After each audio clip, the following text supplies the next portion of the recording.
Hey guys, welcome back with me again in this channel. On today's tutorial, I'm going to show you how you can find a stroller for your baby in Berry Avenue. So if you are playing or just role playing as a mom or parent in Berry Avenue like this, and you want to make it easier for you when you are taking a walk, explore the city, you can just use a stroller. And in this guide, I'll show you where to find a stroller and how you can use it for the best role play experience. So what you need to do is just tap on this menu, click on items, and tap on the kids category, and you'll easily spot the stroller option.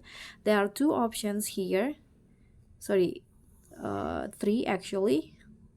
So let's say I'm going to just use this one. You can click on the item and tap on it again, and now the stroller will automatically held by you.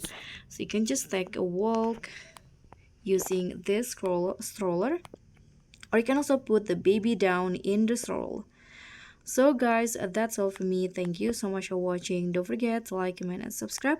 Also click on thanks. Bye.